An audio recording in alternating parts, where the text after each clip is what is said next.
Hello guys, welcome to season 5 history and lore.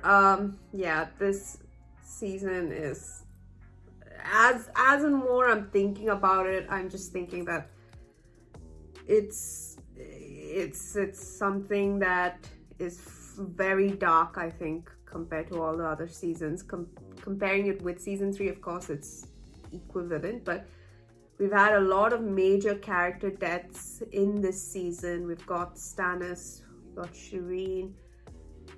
I can't believe I'm saying this, but Jon Snow.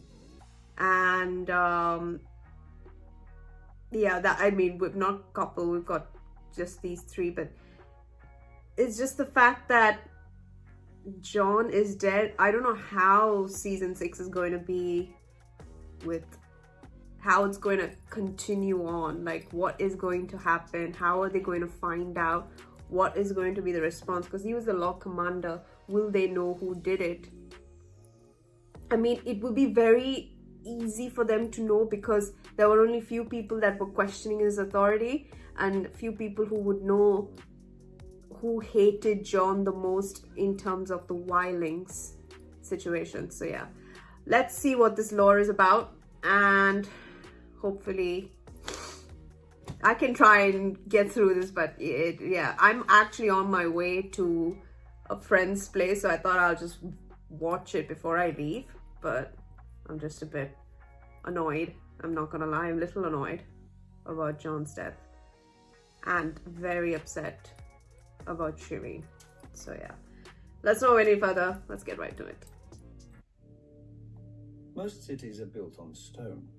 Braavos was built on ships, or more specifically, their cargo.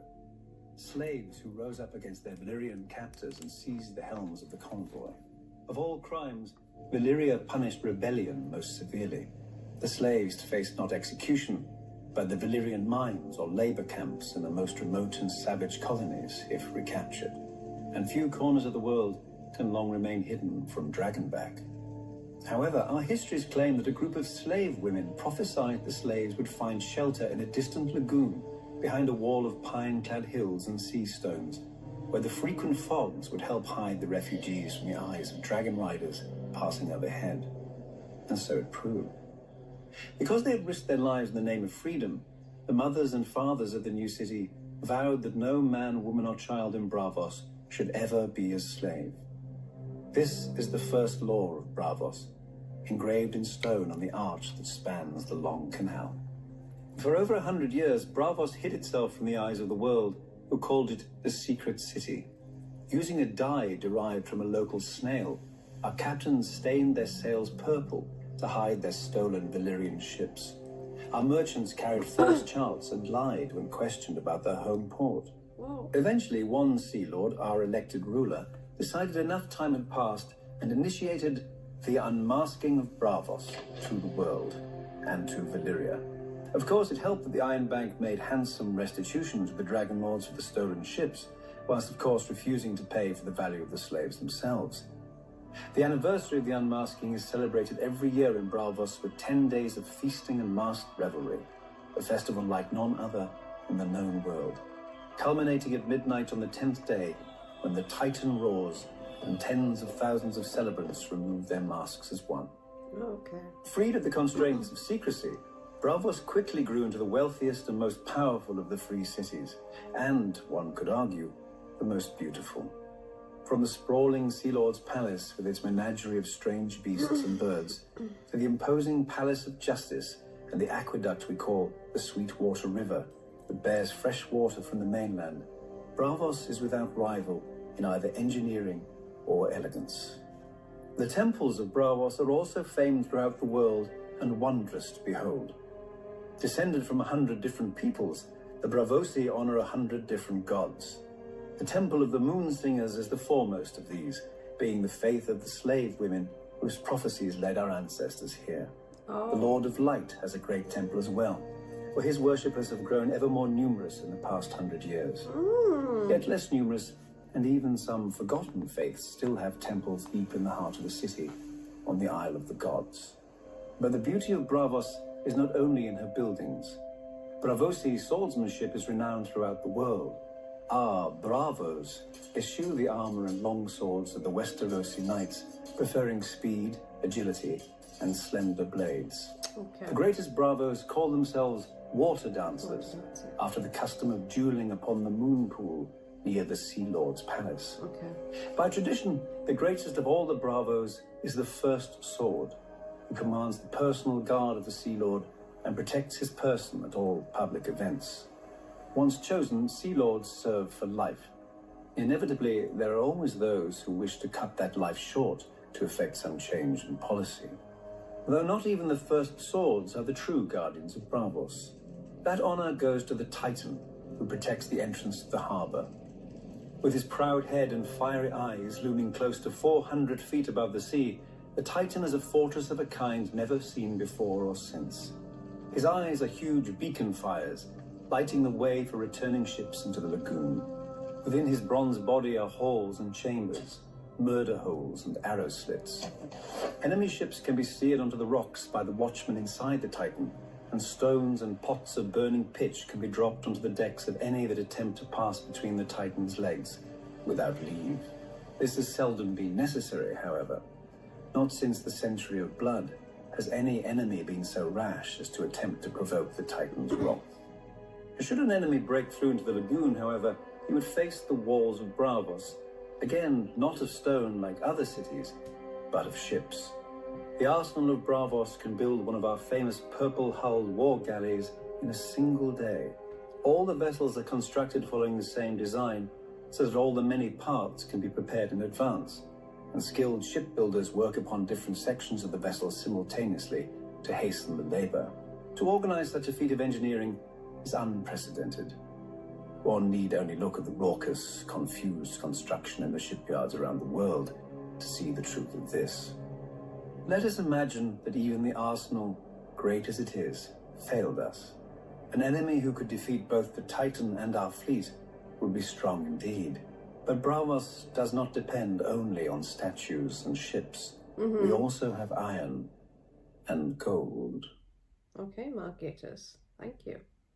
The Faceless Men. Tycho Nestoris reveals the mystery behind the Faceless Men and the group of something, something, something. I read slow, sorry. Who are the Faceless Men? It depends on who is asking. To a penitent, they may be relief.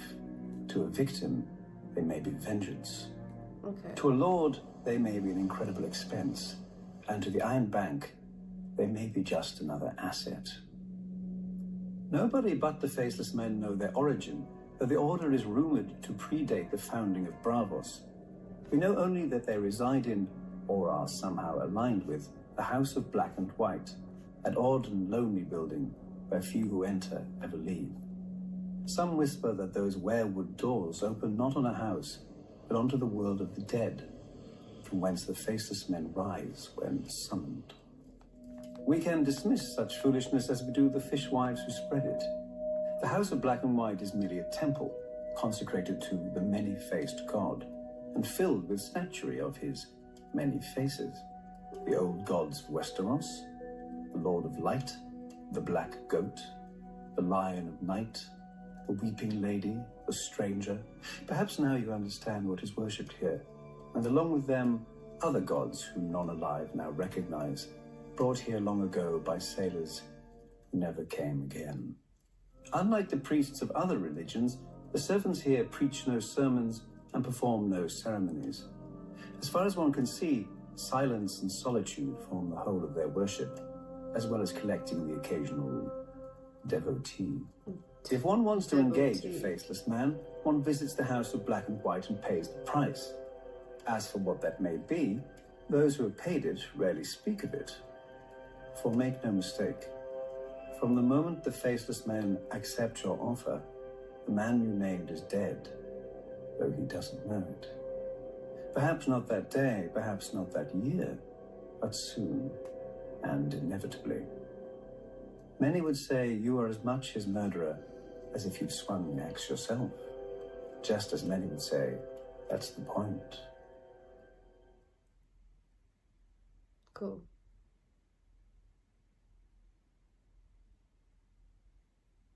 Valyria was young, and as the young do, it sought to spread its seed. Its first daughter was Volantis, an outpost on the mighty Roine River at the frontier of the Empire.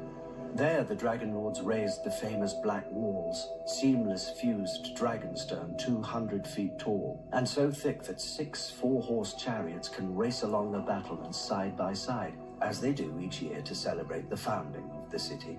To this day, only those who can trace their ancestry back to old Valyria are allowed to dwell within the Black Walls. None are even permitted to set foot inside without an express invitation of a scion of the old blood, meaning, of course, the ancient and noble blood of foot soldiers.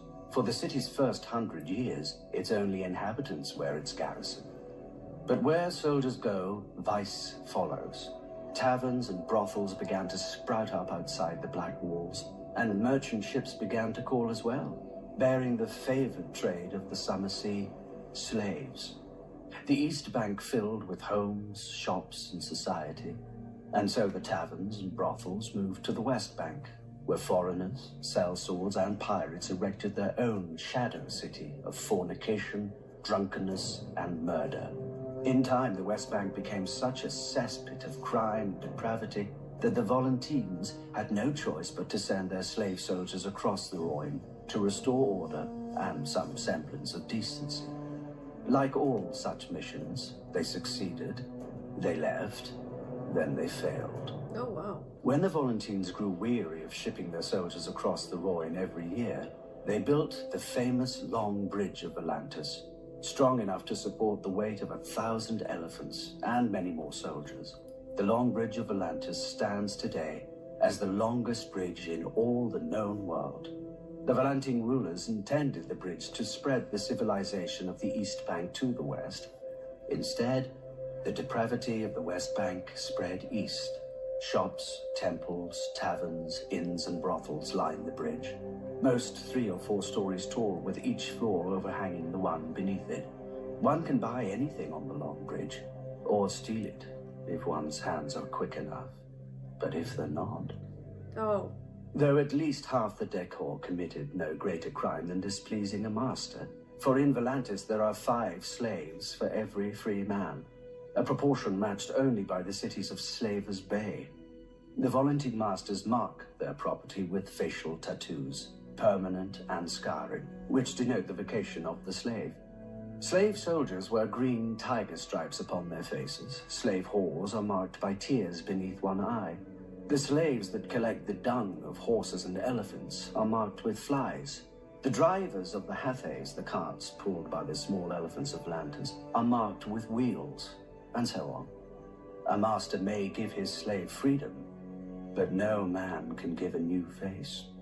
Is it any wonder, then, that the slaves and freed men have turned in such great numbers to the priests who preach of a cleansing fire? The Temple of the Lord of Light in Volantis is said to be the greatest in all the world, larger even than the great sept of Baelor. Wow. All who serve within this mighty temple are slaves, bought as children and trained to become priests, temple prostitutes, or warriors. And one could argue its adherents outside the temple are slaves as well, in mind, if not in body. Magic frees nobody, except its practitioner, to do what he will with those who can't, just as the Black Walls free the old blood to see what they will. Without those, they don't. But one must wonder how much longer such freedoms will endure, when across Essos, one hears the sound of chains breaking, of slaves rising, of dragons roaring. Volantis may call itself the first daughter of Valyria, but it is not the last. Ooh, I like that. Oh, fighting for the Marine. Darnars is a history of fighting for the Marine in front of you of the seasoned fighter. People love blood when it's not their own. But tavern brawls are boring, and wars never have good seating. Thus, the famed fighting pits of Marine opened shortly after the city's own founding. And I heard that originally the combats were a blood sacrifice to the gods of Geese, the empire that founded Marine. Some still believe they are, but the Giscari Empire died a long time ago and their gods went with them. Yet the pits remained open, filling the city's purse with gold from the ends of the earth. I suppose the fighting pits are a blood sacrifice after all. Only the gods changed. In the pits, slaves fought each other to the death for fame and glory. And gold for their masters. A lot of gold. Enough for the masters to invest in rigorous training.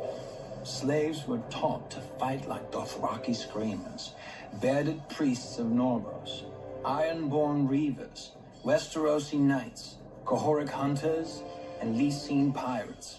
Whatever would excite a crowd. After all, everyone wants to know who is the best. And, of course, who isn't. For the crowds don't come only to see men fight well. I've seen the masters release tigers, lions, and other exotic beasts into the arena to chase less costly slaves. Well, barely trained, if at all. Bear in the Hall Maiden once Fair. told me of an amusement in one of the less prestigious pits. Bear in the One Maiden boar was Fair! rolled in honey, one in blood, and one in rotting fish. And then a bear was unleashed, and the crowd wagered on which boy the bear would eat first. I never heard who won. Then again, it was obvious. The masters. Did such stories worry me? Of course not. I could fight, and for a good fighter, life was luxurious. Thousands of people chanted his name when he stepped into the pits. He would eat the choicest meats, drink the finest wines, and sleep on exotic furs. Often not alone. Women would fling themselves at him or sneak into his chambers to wait for him after a fight. Foreign princesses, priestesses, and even the wives and wayward daughters of masters. He never had to fear punishment. For a great fighter could be worth 300,000 honors. Another wife was always cheaper. And when this renowned fighter finally fell, for all fighters will in time, his name would be inscribed into the gates of fate among the other valiant dead. I remember once trying to count the names. But the gates opened before I finished, and another fight began. My God. That's a bit dramatic. The series narrates the many-faced God who commits their lives to serving him. A young man walks beside a girl across a flowered field. Spring has come, and this girl is his life. He prays. A child climbs a tree to watch the sunset over the fields. Summer is ending, and the harvest is life for his village. He prays. A hunter tracks a boar through the woods. Winter is coming, and this boar is life for his family. He prays. But to whom do they pray? The world has as many answers as there are men to answer. But walk far enough, climb high enough, hunt long enough, and a man shall find only one God, with many faces. In the faith of the Seven, he is the stranger who guides men from this life to the next. Few seek his favor, or at least, few realize that they do. In the north of Westeros, he is one of the nameless old gods, staring out from the weirwood trees and the snow. In the Iron Islands, he is the drowned god, calling men down to his watery hall. What is dead may never die, but rises again, harder and stronger. In the Far East, he is the Lion of Night, who fathered the world's first emperor on the Maiden Maid of Light, and whose wrath nearly ended the world. In Volantis, he is the Lord of Light, whose followers feed men to the flames to beg his favor. In Lys, he is the Weeping Lady, who sheds her tears for the living, soon to die. In Qohor, he is the Black Goat, and he feeds on blood offerings every day. On holy days, he is offered condemned criminals, and in times of great crisis, he may even be offered the noblest children of the city to beg his protection. Does he accept their gift? Well, the city still stands. For the poor, he is the hooded wayfarer. For soldiers, he is Bacalon, the pale child. For sailors, he is the moon pale maiden and the Merling king. In the house of Black and White, however, he is all of them, and none of them. He is the many-faced god, and wherever a man turns, there he is. Men come from every corner of the world to know him, to beg his favor and seek his gift, for themselves, if their life has grown too hard, or for others who are making it so. It is all the same to the many-faced god. While at Osiris, all men must serve him, beggars and kings. While at Morgulis, all men must die, good and evil. Men worship as they will, That's but a at the skull. end of every road stands the many-faced god, waiting. That is death. That is the symbol of death. So he represents all kinds of gods. Elaborates on the history of River Roine, the body of water that separates the east and west banks. Westeros has mighty rivers, but none of them compare to the Roine. It is said that there is no stream or puddle in western Essos but drains to Mother Roine. No doubt an exaggeration. Until one sees the river, at its widest, a man in the center can't see a shore to either side. The greatest of Mother Roine's children were the Roiner, a civilization as ancient and grand as old Geese. Fishers, traders, scholars, workers of wood, stone, and metal. The Roiner raised their elegant cities from the headwaters of the Roine down to her mouth, each lovelier than the last. For many centuries, the Roiner lived in relative peace. When invaders swept down from the hills, the Roiner, women and men, would don silver-scaled armor, fish-head helms, tall spears, and turtle-shell shields. If the enemy did not laugh themselves away, it was said that Mother Roine would whisper the enemy's secrets to her children, and the Roinish wizards could raise watery walls to drown their foes. Whatever magic the Roiner may have had, it wasn't enough. When Valyrian colonists first arrived, the Roiner embraced them, for all men were welcome to share the bounty of Mother Roine. Perhaps a water people should have been more cautious of strangers who exalted fire and blood.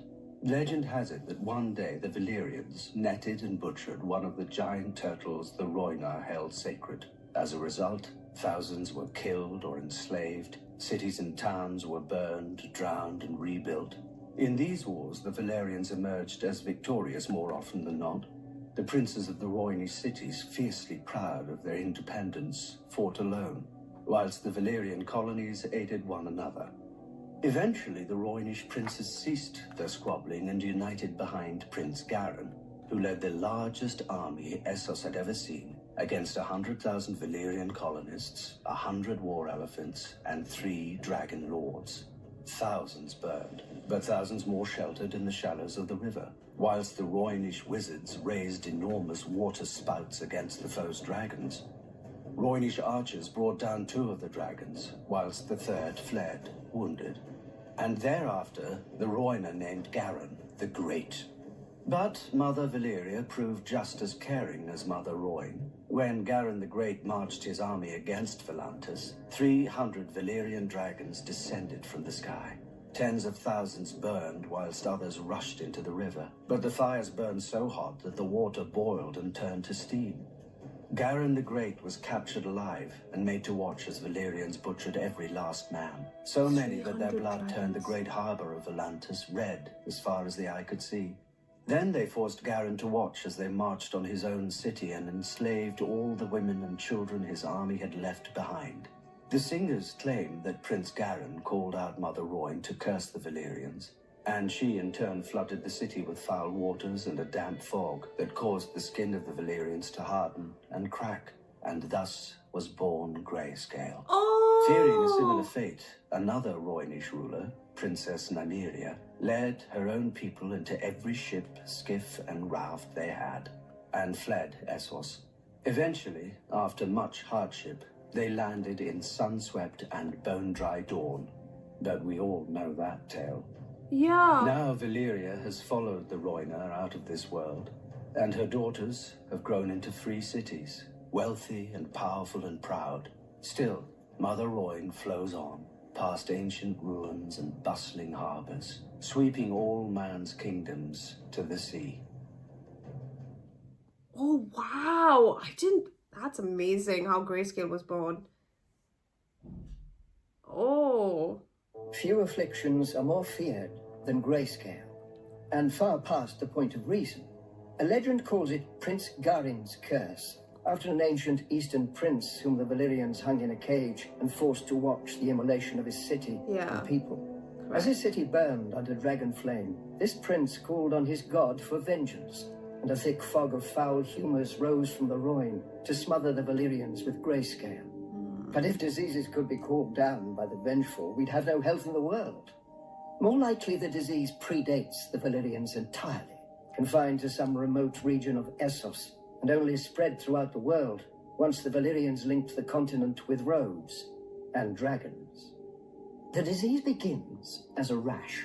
The afflicted flesh stiffens, calcifies, and cracks, and assumes the disease's nominal hue. Victims are graciously spared pain, as the disease dulls sensation in the infected limbs. But the disease is insidious, and slowly it creeps over the skin and into the organs. Once the infection reaches the brain, feral madness replaces humanity, and the transformation to a stone man is complete. There is no consensus on treatment. Some maesters advocate mustard poultices, vinegar rinses, and scalding hot baths. Others claim only 3 cures: axe, sword, and cleaver. Hacking off afflicted parts does sometimes stop the spread of the disease, but not always. Many a man has sacrificed an arm or foot only to find the other going grey. Those who have been miraculously cured of Greyscale are few, and usually were subjected to so many treatments that isolating the responsible cure is impossible. Besides, few maesters, priests, or healers have the courage for such experiments as would prove a cure. Greyscale is highly contagious, being known to spread from even the slightest contact with an infected person. Hence the current occupation of Valyria by the Stone Men, exiled from their homelands at the first sign of the disease. What they do there, with their final months or even years, for Greyscale is a slow killer. No one knows. No one wants to find out. Okay, so all in all, you're saying Jorah is kind of fucked.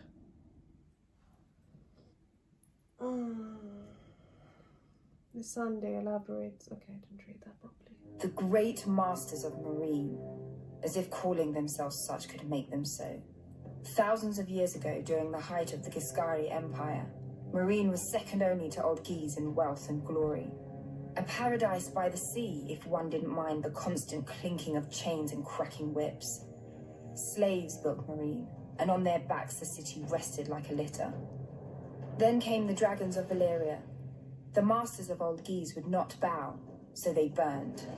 The Valyrians tore down their walls, burned their pyramids to ash, and sowed their fields with salt and skulls. An old slave woman once told me that the Valyrians intended to break the chains of the Giscari slaves, absorbing them into the Valyrian freehold where every man held a vote. But the great masters of Meereen received their new overlords in the great temple, plying them with gold, wine, and all the wealth that slavery had brought them, and the Valyrians instead took up the whip themselves. I do not believe it. As their empire expanded, the Valyrians needed more and more bodies to feed their mines and colonies, when no wage could ever tempt a free man. The great masters merely accommodated their new customers, staying rich as the Giscari Empire crumbled. After the doom fell on Valyria, the great masters worried for their fortunes. By this time, the Valyrians were their greatest providers and purchasers of slaves. Then the Dothraki horse lords swept out of the plains of Essos, and proved to be as fond of slaving as the dragon lords before them. The great masters grew richer still. For the first time in its history, the great masters alone ruled Meereen, and chaos ruled the rest of the world. The fighting pits swallowed men who in previous centuries would have filled the ranks of the Valyrian armies. Without these soldiers to maintain order, the wealthy had to buy their own, which the good masters of Astapor were more than willing to sell. If the buyer's nerves still needed calming, the wise masters of Yunkai could sell him further release. The great masters, the good masters, the wise masters, yet none was so great, good, or wise that they recognized our queen for what she was. Her ancestors had destroyed them, then become them. Perhaps they assumed she would bend as easily. But our queen does not bend. She breaks.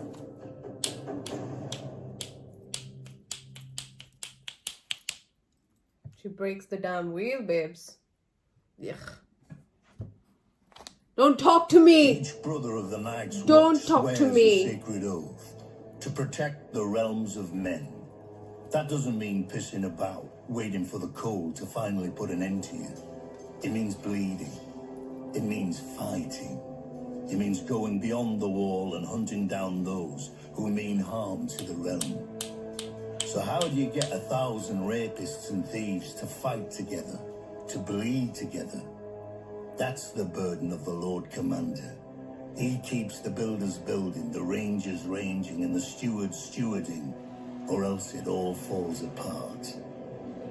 Each Lord Commander is chosen from and by his fellow brothers, and he serves for life. A long time ago, you may have had men from Queensgate and Long Barrow and the other 16 castles of the wall come to Castle Black for an election. These days, you'd be lucky to scrape a few dozen from Eastwatch and the Shadow Tower, or however many they can spare who cast votes in their stead. All the same, the brothers are allowed to name whomever they think worthy of the title. Then we vote until one man receives a majority, however long it takes. Some elections have lasted less than an hour. Some have lasted weeks. One even lasted 2 years. Maester Aemon has said there have been 997 Lord Commanders since the Night's Watch was founded. Back then we had true soldiers, men of honor and strength. Now look who mans the wall. Bastards, peasants who stole a sheep to bugger, and fat little nobles who weren't worthy of their Lord Father's land. But the Lord Commander must find a place for them all, and turn these walking piles of horse dung into soldiers of the Night's Watch. Though we haven't always been so lucky to have such men to lead us. We've had cowards and fools as well. Our tyrants and our madmen. Runsel Hightower tried to bequeath the watch to his bastard. Roderick Flint thought to make himself king beyond the wall. Tristan Mudd, Mad Mark Rankenfell, Robin Hill, each nearly destroyed us with their foolishness. 600 years ago, the commanders at Snowgate and the Nightfort even went to war against each other. The simpering Lord Commander asked them politely to lay aside their quarrel, and incredibly they did, because they joined forces to murder him. The Stark in Winterfell had to intervene and take both their heads to save the Night's Watch.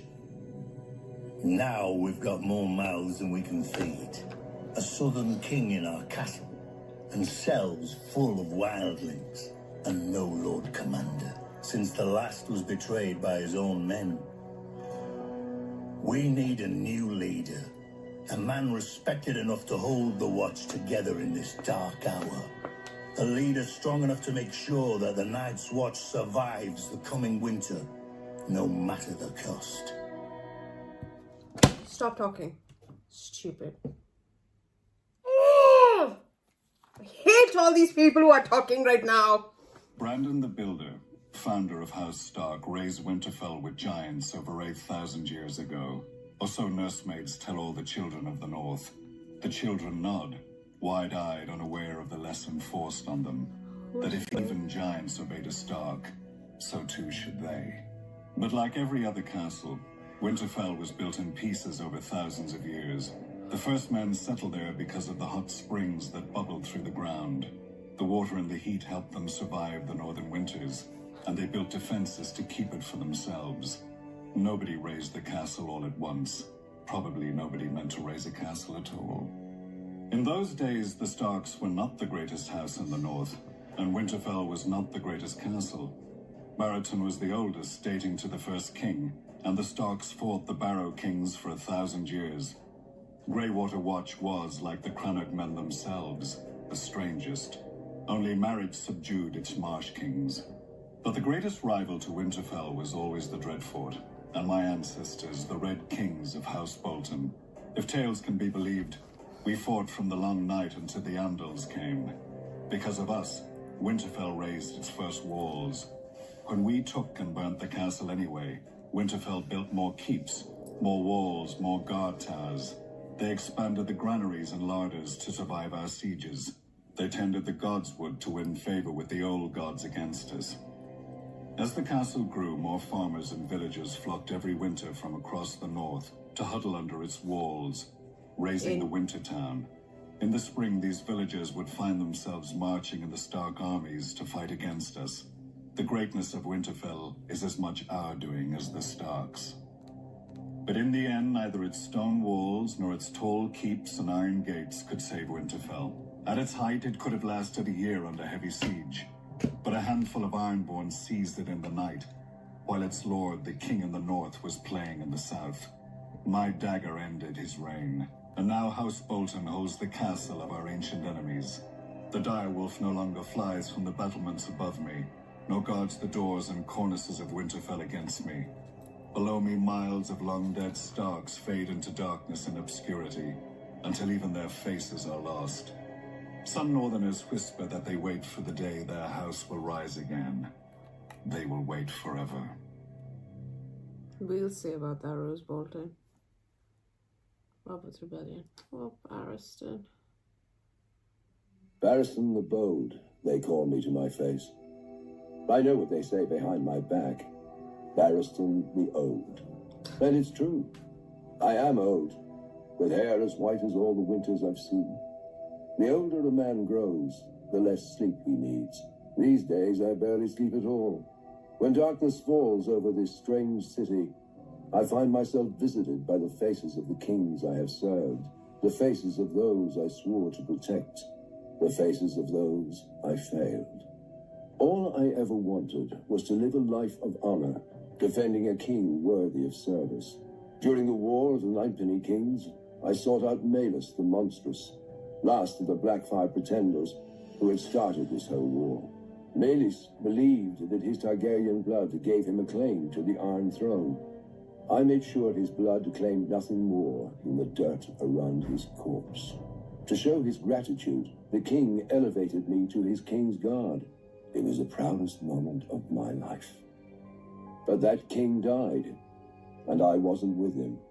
Not that I could have saved him if I had been, but still, I vowed to do better with his son, the young Prince Aerys. For 20 years, his reign was peaceful and prosperous. Aerys was well loved by his subjects and respected by his lords. But as years went on, Aerys' temper soured. He became obsessed with dragons and fire, and the swords of the king's guard couldn't defend him from the enemies he saw lurking in every shadow. My king went mad. But there was hope. His son and heir. Prince Rhaegar was everything a kingdom could hope for in a ruler. He was strong but gentle, wise and cautious, and a good friend. No matter the wounds Aerys dug into the realm, we had faith that his son would sew it back together again when he ascended the throne. Then came Lord Went's tourney at Harrenhal, the largest ever in Westeros. I unhorsed every man against me until only Prince Rhaegar remained. We each set our feet in our saddles and lowered our lances and charged. And I fell. Muddy and bruised, I then watched Rhaegar present Lyanna Stark with the victor's crown of roses, though she was betrothed to Robert Baratheon. And Rhaegar himself was married to Elia Martell. We all know what happened after. If I'd been a bit quicker with my lance, if I'd chosen a faster horse, perhaps I could have spared the kingdom from the destruction that came after. Or if I'd thought to warn Brandon Stark against his rashness. He came to King's Landing himself, demanding Rhaegar return his sister. Poor fool. If he'd only known the depth of Aerys' madness, he wouldn't have dared provoke him.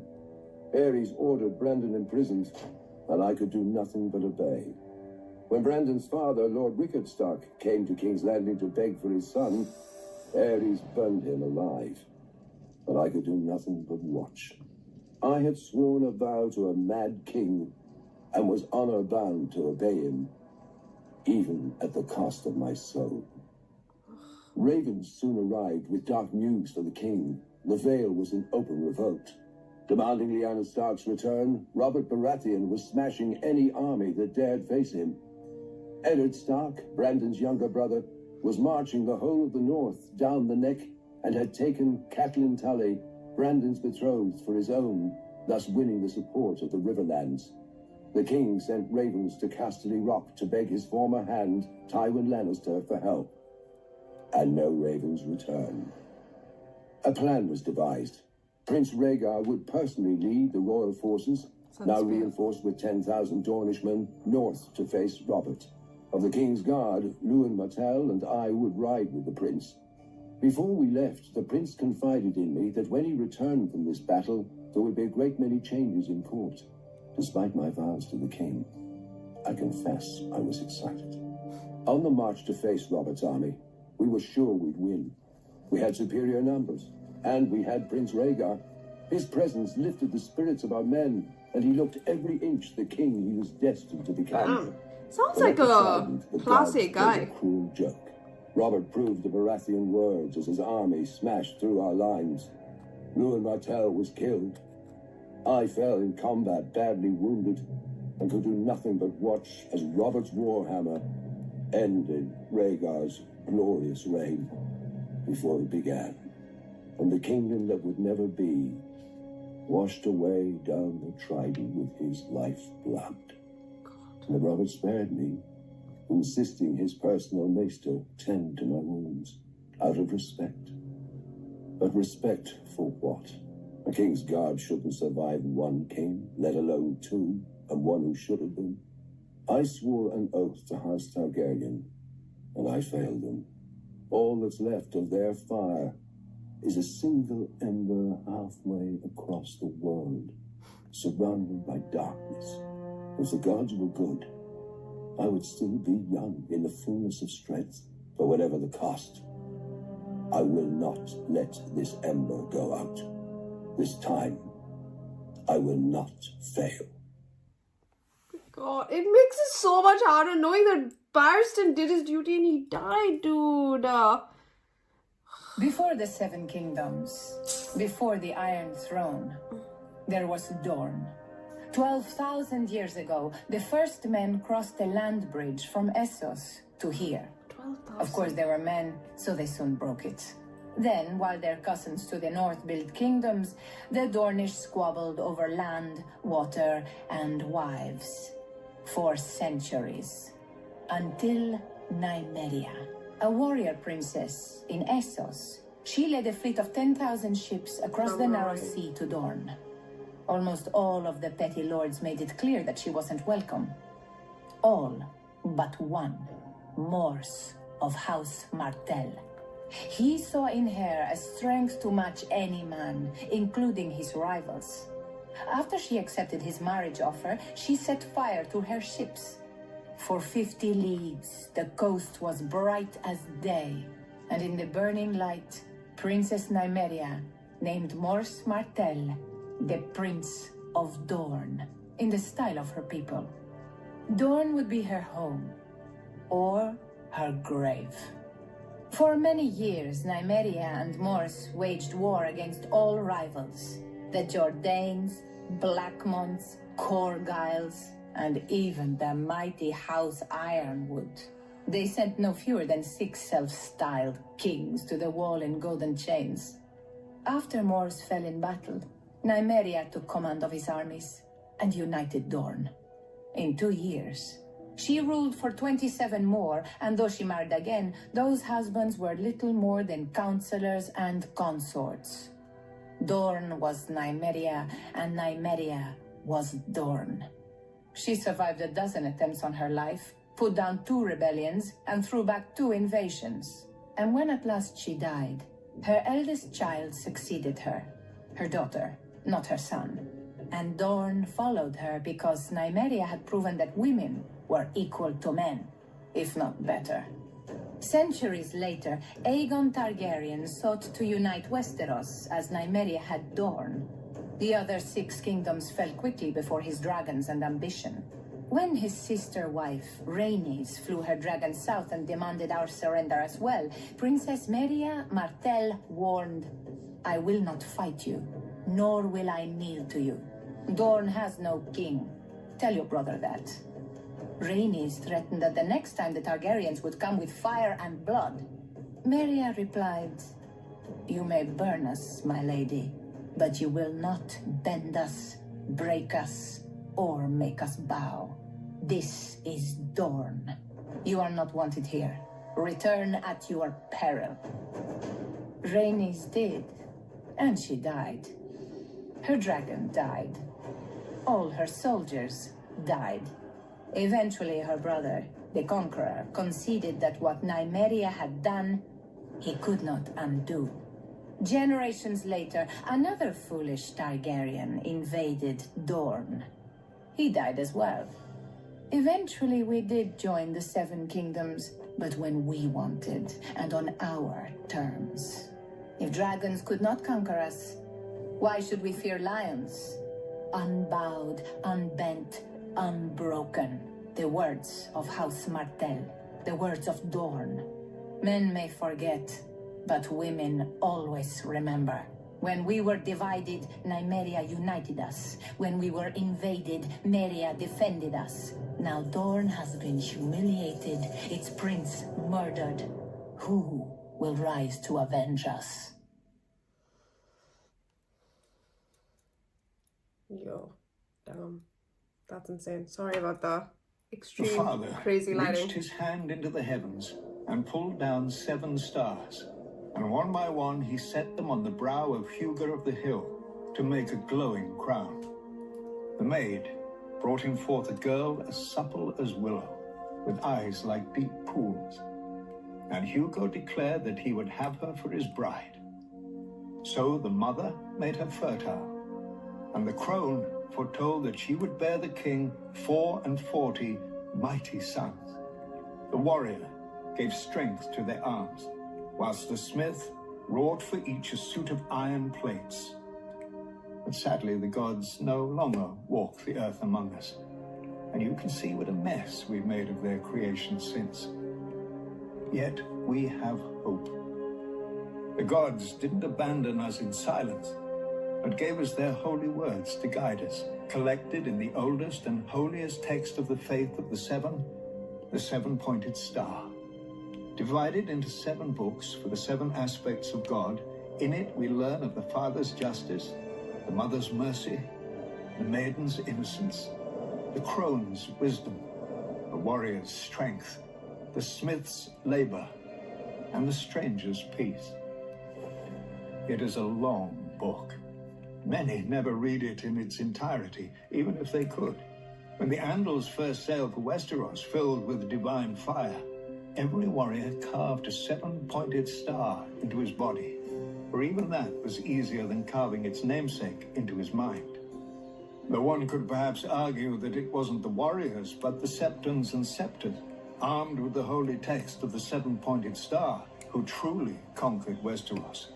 The first men had no letters, but the runes they would scratch onto rocks. No gods, but the faces they would carve into trees. But then came our holy men and women among them, bearing the very words of the gods under their arms. Trees and rocks were no match for the 7-pointed star, and most of Westeros soon turned to the faith and to its guardians, their new Andal overlords. Whilst the Andals soon fractured into warring kingdoms, the faith remained whole and indivisible, bound together by the 7-pointed star. When those kingdoms fell to Aegon and his dragons thousands of years later, the faith remained subject only to the 7 above and the 7-pointed star below. Or so it was supposed to be. Too often, our High Septons have lost their way, clouded by worldly wealth and power. No matter. We still have the 7-pointed star. Men's will and virtue may fail, but the words never do. As men bow to their lords and lords to their kings, so kings and queens must bow before the 7 who are one. The knees of the powerful work the same as the knees of the weak, and were given to all for the same purpose, to bend before the gods, or break in the bending. What kind of crap? Oh, okay. Today, men know the 7 as statues in the septs, but in the old days, the gods themselves walked among men. They crowned Hugo of the Hill, the first king of the Andal people. and promised him that his descendants would rule great kingdoms in a foreign continent. When the time came, the Andals carved the seven-pointed star upon their bodies and set sail for the strange land across the narrow sea, Westeros. Whilst Andal warriors battled the first men for kingdoms, Andal septons battled for souls and were received just as courteously. We don't know how many bold and pious men lost their lives, but adversity bred strength. Our purest and most righteous believers took up the sword to defend and preserve the faith from its enemies. So was born the Order of the Faith Militant. When Aegon the Conqueror landed in Westeros, the High Septon locked himself in a sept for 7 days and 7 nights. Finally, the crone lifted her golden lamp and showed him the path ahead. The High Septon himself would anoint and crown Aegon as Lord of the Seven Kingdoms, and the Faith Militant rallied behind Aegon in governing his newly united land. Yet Aegon and his sisters never wholly accepted the faith. The High Septon had conceded Aegon's marriages to his sisters as a relic of his Valyrian heritage, which would soon fade. Oh, okay. But when Aegon's heir wed his daughter to his son, the faith could brook such abomination no longer. The High Septon led the denunciation of the Targaryens, and all over Westeros the Faith Militant took up their swords against the dynasty and its supporters. The Faith Militant set upon and punished the Septon who had performed the ceremony. Ooh. A few of the Faith Militant's more militant members even scaled the walls of the castle and would have slain the king and his family had a knight of the king's guard not intervened. Frightened, the king fled to Dragonstone, where he soon died of cramps. And so ascended the king's younger brother, Maegor the Cruel. His first act was to challenge the Faith Militant to kill him if they believed his rule to be ungodly. To the Order's eternal credit, they accepted. Ser Daemon Morrigan proposed a trial by 7, Ser Daemon and 6 of the Faith Militant, against the king and his 6 champions. It was a contest in which the kingdom itself was at stake, and the accounts and tales are many. But at the end of it, Maegor alone lived, proving that the throne was rightfully his. He mounted the Black Dragon, Balerion, and burnt down the Sept in King's Landing, while the Faith Militant were inside at morning prayers. Holy The God! screams of the burning and dying men were said to echo throughout the city. Though Maegor had won the trial by 7, he demanded the complete destruction of the Faith Militant and the faith itself, if necessary. He made war upon the Order wherever he found it. Yet the Faith Militant would not surrender, raising armies of their own and turning Maegor's own lords against him. The Father's justice may not always be swift, but it is certain. One morning, Maegor was found dead on the Iron Throne. No one knows how. Maegor's cruelty died with him. His successor saw the wisdom of a united crown and faith, and his hand reached an accord with the High Septon. As long as the Iron Throne defended the faith would put aside its own swords and its condemnation of the Targaryens. Perhaps the High Septon felt he had no course but compromise. Outlawed and hunted for years, the Faith Militant was but a shadow of its former self. Without its own guardians, the faith would have to rely on corrupt, worldly kings and their corrupt, worldly courts. For thousands of years, the Faith Militant had stood watch over the faith. And then, its sun set. Now, after years of war and destruction, of abomination and blasphemy, none can argue that we have been walking through darkness. Perhaps the time has come when the sun must rise again. Oh my God, I didn't know there was so much history. I mean, I understood about like where they came from, but not in terms of Targaryens and all that. The Dance of Dragons, a true telling by Grandmaster Munkin, being a history of the war of Targaryen succession between the Princess Rhaenyra and Aegon, second of his name, that nearly destroyed the realm. Darling, you were reading this book. The Dance of the Dragons. A stupid name for a Targaryen civil war where my ancestors danced away my birthright. Serious? Before the war, House Targaryen counted 18 dragons. By the end, we had 2, and nearly as few Targaryens. We would never be as powerful or as feared again. The dance began, as many dances do, with an old man and a young girl. The queen had failed to produce a son for her king, and so he anointed his daughter, the Princess Rhaenyra, as his heir. But years later, the king remarried, and his new wife, Queen Alicent of House Hightower, gave him a son. Feeble and foolish, the old king refused to change the succession. He didn't even see how his court had split into 2 rival camps of blacks and greens, after the dresses of the princess and the queen had worn to some tourney. One night, a servant found the old king had died in his sleep, and ran to inform Queen Alicent. Protocol dictated that the bells would be rung and a raven sent to Dragonstone to summon the heir, Princess Rhaenyra, for her coronation. But Alicent had other plans. Once she saw her dead husband's body, she sealed the room and had the servant thrown into the black cells to ensure his silence. At the hour of the owl, the Lord Commander of the Kingsguard, Sir Criston Cole, summoned the small council to inform them of the king's death. Sir Otto Hightower, the Hand of the King and father to Queen Alicent, demanded that the succession be settled immediately. The decrepit old men of the small council were confused. The succession was settled in their minds. The old king had forced the lords of Westeros to swear fealty to Princess Rhaenyra as his heir. But Sir Criston Cole rightly pointed out that a son comes before a daughter. The council argued until dawn, when the Master of Coin finally stood up and declared he would have no part of treason. Sir Criston Cole, wisely, opened his throat with a dagger, ending the debate. None were more surprised to hear of Prince Aegon's succession than Prince Aegon himself. At first, the fool rejected the crown, but his mother pointed out that his sister Rhaenyra would return such loyalty by taking his head. As the old king's true-born son, he'd always be a threat. Aegon relented. He was crowned in the Dragon Pit, and his wife and sister Helena became queen. His brother Aemond flew off to win over the few great lords whose support Aegon didn't already have. The banner of the Gold Dragon flew over King's Landing and the Red Keep as Aegon, second of his name, ascended the Iron Throne. He would not sit it long. When ravens carried the news of Aegon's coronation to Dragonstone, Princess Rhaenyra summoned her own Black Council.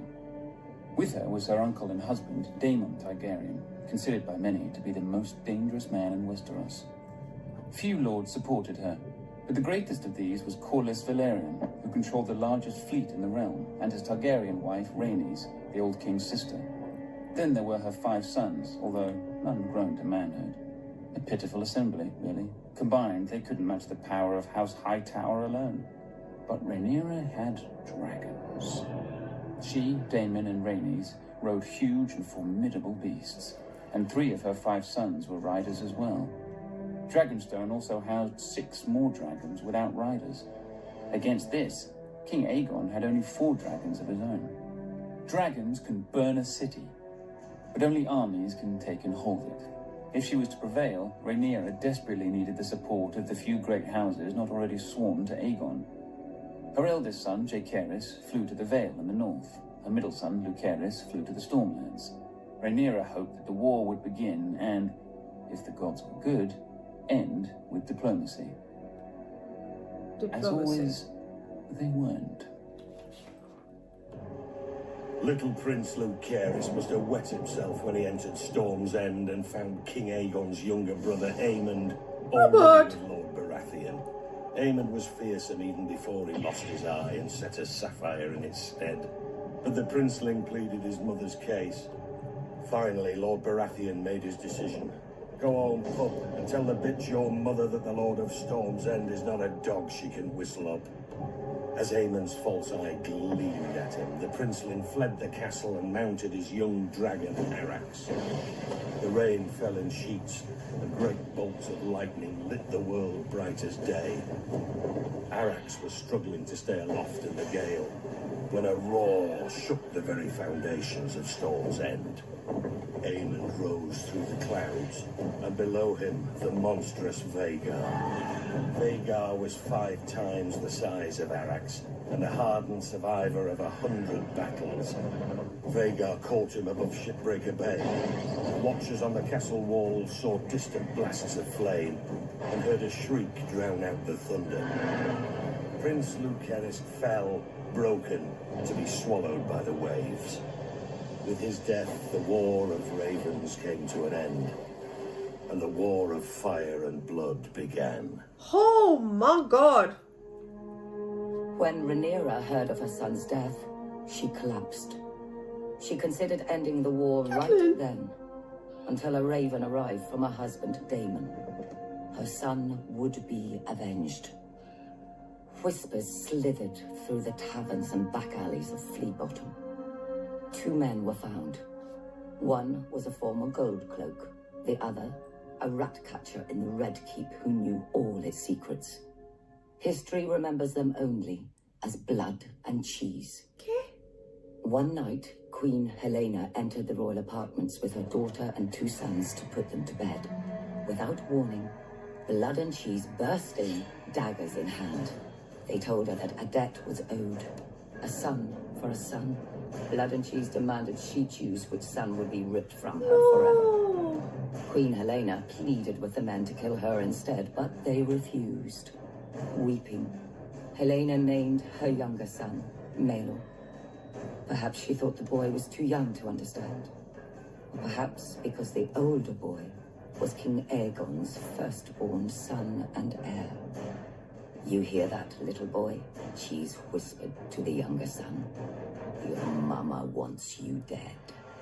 Then Blood struck off the older boy's head with a single blow.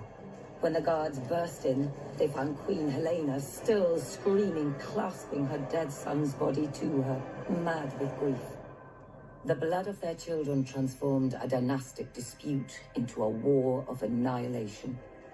The grief and rage of losing a child could burn down the world. Either Aegon or Rhaenyra could live at the end, but not both. Rhaenyra's forces struck yet another blow. The moment the Lord of Harrenhal saw Daemon Targaryen circling the castle on his dragon Caraxes, he struck his banners and surrendered. The Blacks now had the strongest castle in the Riverlands. Darker news still came to Aegon. Thanks to Rhaenyra's sons, Winterfell had declared for Rhaenyra, as had the Vale. Furious, Aegon dismissed his grandfather, Sir Otto, as Hand, and appointed Sir Criston Cole, who swore to march on all the lords who had declared for Rhaenyra and put their castles to the torch. Cole and the royal army first marched north and laid siege to Rook's Rest, a black stronghold near Dragonstone. When their lord saw their approach, he sent a raven to Rhaenyra, begging for help. For days he watched his fields and villages burning, with no response from his queen, until one day, a shadow passed over the Green Army. Rhaenyra had sent not an army, but her former mother-by-law, Rhaenys, and her dragon, Maelys. As her ancestor had done at the Field of Fire, Rhaenys gleefully began to incinerate Sir Criston's army. But Aegon had set a trap, and Rhaenys had flown right into it. As Rhaenys and Maelys blanketed Sir Criston's troops in dragon flame, 2 other dragons rose into the sky. Aemond on Vhagar, and King Aegon himself on the gleaming Sunfire. To her credit, Rhaenys didn't flee. Dragon fought dragons, and his second son blossomed in the sky. When the smoke cleared, only Aemond and Vhagar stood uninjured. Sunfire, the most magnificent dragon in the world, had one of its wings almost completely torn from its body. Trapped beneath Sunfire was the king himself, broken and burned so badly in places that his armor had fused onto his flesh. His body survived, but his mind was given over to milk of the poppy. Maelys had been torn to shreds, and her rider, Rhaenys, was a pile of ash. Panicked by the defeat, Rhaenyra shipped her 2 youngest sons across the narrow sea for their protection, only for her youngest to return days later, clinging to the neck of his wounded and dying dragon. He and his brother had been set upon by an enemy fleet just off Dragonstone. Defying his mother's command, Rhaenyra's eldest son and heir, Jaehaerys, mounted his dragon Vermax and flew to rescue his other brother and punish the enemy fleet. But the foolish boy let Vermax be hooked like a trout and dragged into the sea, where he soaked up even more arrows than seawater. His brother disappeared over the horizon or beneath the waves. No one could say for sure. With the loss of 4 dragons, Rhaenyra's only advantage was fading. Luckily for her, over the centuries, House Targaryen had spilled more than blood on Dragonstone. She promised gold and title to any of the Targaryen bastards who could tame the 6 unclaimed dragons on the island. These bastards were called the Dragon Seeds, though most were called Supper. And perhaps the dragons were eventually sated, or bored. But 4 of them accepted riders and were enlisted in Rhaenyra's cause. After Rook's Rest, Aemond One-Eye took command of the Greens from his crippled and poppy-addled brother. Aemond was the blood of the dragon, and dragons don't cower behind city walls. He marched the king's army north to take back Harrenhal from Rhaenyra's husband, Daemon.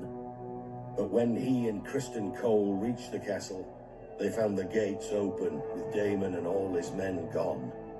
That night they feasted their victory. Daemon had fled rather than face their wrath. But Daemon was more snake than dragon. As Aemond marched north, he'd flown Caraxes south, slithering past the Green Army over the waters of the God's Eye. One day, King's Landing looked up and saw 2 dragons circling their foul city. Daemon and Rhaenyra had come for her throne, for the city was defenseless. Aemond had taken the king's army from the city, and worse, he'd taken his dragon, Vhagar. Seeing that resistance was hopeless, the small council surrendered the city, the Queen Mother Alicent, and the broken Queen Helena. But not King Aegon. Somehow, despite his wounds and delirium, he had vanished from the city. And so Queen Rhaenyra climbed the steps and seated herself on the Iron Throne. Legend has it that as she left the hall later, blood trickled down her legs and hands, proving the Iron Throne had spurned her. Nonsense. It's a chair made of steel blades. Rhaenyra had wanted it all her life and had sacrificed 2 sons for it. She likely gripped the damn thing too tight. When Aemond realized that his arrogance had cost him the capital, he mounted Vhagar in a black rage and rained fire onto every village and castle he suspected of disloyalty. Abandoned by Aemond, Sir Criston marched the royal army back to King's Landing, intent on recapturing the city himself. Instead, he was trapped and cut to pieces by the Riverlords, who had sworn to support Rhaenyra's claim. When a new army of Green Loyalists marched up from the Reach and laid siege to the city of Tumbleton, Rhaenyra sent 2 of her Dragon Seeds to lay waste to them. Instead, the Dragon Seeds proved their bastard nature and betrayed her. They burned the city, and all the Black forces garrisoned within. Lucky for her, they didn't turn towards King's Landing, but hawed and drank in the ruins with the Greens, who were victorious and somewhat confused. Rhaenyra now mistrusted all the Dragon Seeds, including the girl who rode with her husband Daemon, hunting Aemond in the Riverlands. Oh my god! She ordered the girl's head be sent to her. But there was a complication. As well as her dragon, the girl had taken to riding Daemon. When Daemon received the queen's order, he proclaimed it a queen's words and a whore's work. He sent the girl away at dawn, watching her and her dragon vanish into the morning mists. Then Daemon sent a challenge to his nephew Aemond and flew to Harrenhal, alone, to wait. 14 days later, a shadow blacker than any passing cloud swept over Harrenhal.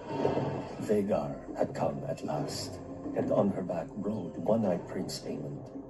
He mocked Daemon for facing him alone. "You have lived too long, uncle." And Daemon replied, "On that much, we agree." Then the old prince climbed stiffly onto the back of his dragon Caraxes, but neglected to fasten the chains that secured rider and son. The sun was close to setting when, as one, the 2 dragons leapt into the sky. Daemon took Caraxes up swiftly until they disappeared into a bank of clouds. Vhagar, older and slow, ascended more gradually. Up and up Vhagar soared, searching for Caraxes. Sudden as a thunderbolt, a shrieking Caraxes dove upon Vhagar. Locked together, the dragon stumbled toward the lake. Caraxes' jaws closed upon Vhagar's neck, but Vhagar raked open Caraxes' belly, and her teeth ripped off a wing. The lake rushed up with terrible speed. Then Daemon Targaryen, who had never fastened his riding chains, stood in his saddle. He leapt from his dragon to Aemon's, and in his hand was Dark Sister, the Valyrian sword of Aegon's sister queen, Visenya. As Aemon One Eye looked up in terror, Daemon ripped off his nephew's helm and drove the sword down into his one remaining eye so hard the point came out the back of the young prince's throat. Half a heartbeat later, the dragons struck the lake, sending up a gout of water so high that it was said to have been as tall as Harrenhal's great tower. The lake boiled with dragon blood, and then was still. Daemon Targaryen was 9 and 40 at his death. Prince Aemond had only turned 20. Vhagar, the greatest of the Targaryen dragons, had counted 181 years. Thus passed the last living creature from the days of Aegon's conquest. Back in King's Landing, Queen Rhaenyra didn't have much time to grieve for her stupid husband. The mad former queen Helena flung herself from a balcony to be impaled upon the iron spikes lining the moat of Maegor's holdfast. That night, the city rose in riot against Rhaenyra, demanding justice for Queen Helena and her murdered son, among other foolish peasant fantasies. In the midst of this chaos, a one-handed fool called the Shepherd began to rant against dragons. Not just the ones of the enemy, but all dragons everywhere. As he pointed to the dragon pit above on the hill, he shouted, "There the demons dwell, this is their city. If you would make it yours, first you must destroy them." The cry went up from 10,000 throats. "Kill them!" There were 4 dragons housed within the dragon pit that night. By the time the first of the attackers came pouring in, all 4 were roused, awake, and angry. Nobody knows how many men and women died that night. Who cares? They all should have.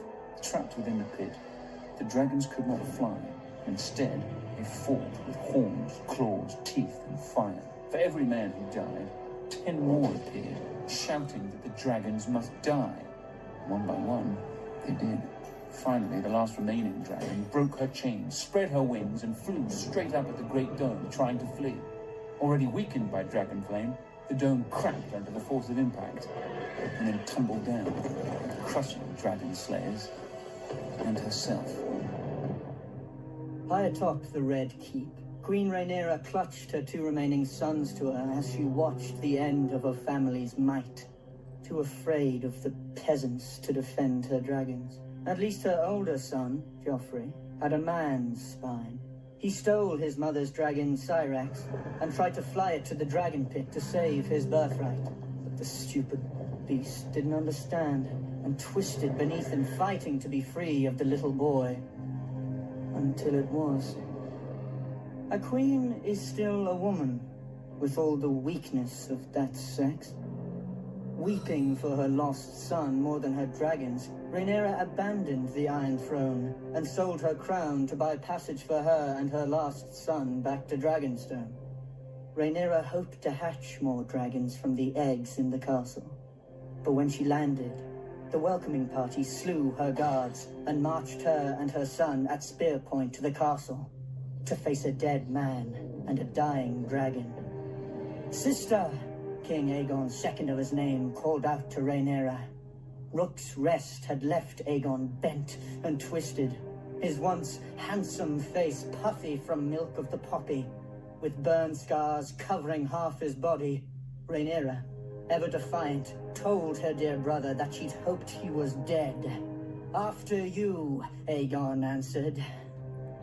Then Sunfire bathed her in a blast of flame and devoured her in 6 bites while the sun watched, leaving the 7th and final bite her lower leg for the stranger. Rhaenyra was dead, and King Aegon sat the Iron Throne again.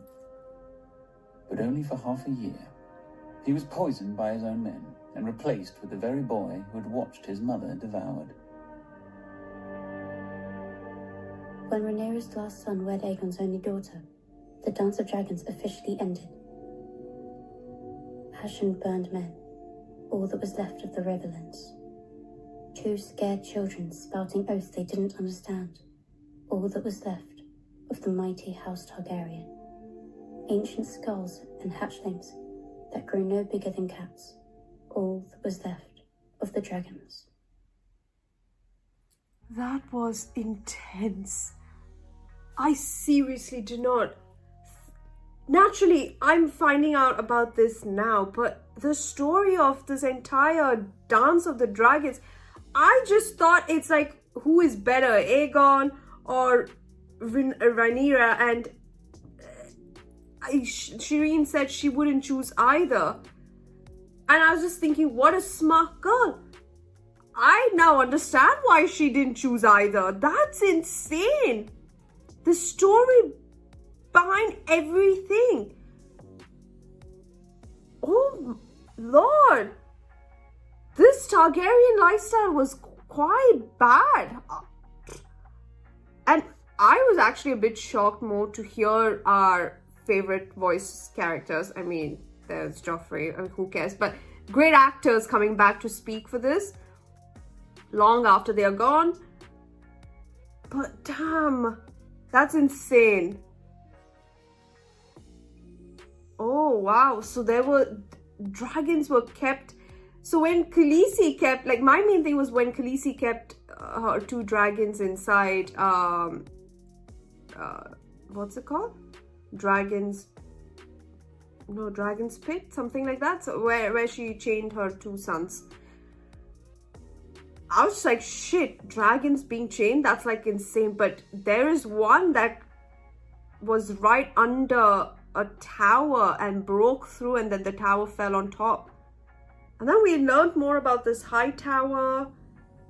And I know someone sent me a message actually saying that, hey, not a spoiler, but season 5 lore and history is sort of like a starting for the House of Dragon storyline. And I as I said, I'm not really sure anything about House of Dragons. I'm very I know people are asking me to watch the trailer and whatnot, but I just want to try and go in blind as much as possible. I'll definitely watch the show, but I was just told that at least the story in terms of the Dance of Dragons is a setup for the show, which, okay, kind of makes sense because this is 300 years ago, and if I'm right, the show is 300 years ago, prequel. So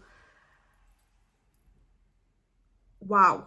I'm not gonna lie, I won't remember most of it because I didn't take down notes. I was just more like trying to listen in, and as soon as Pedro Pascal came, I think I lost it. But I tried and understood as much as possible. So like when I do the show, I will be quite I will try and remember it all over again, and this is just like quite quick, quite a fast gist, but I'm assuming in the show we will go in depth and everything. Man, I think this last bit was just phenomenal. And then we heard like about Indira's side of the story about Princess Nymeria, who comes from the Royns and the ruins of Valeria, and then comes into Dawn and marries, what's his name?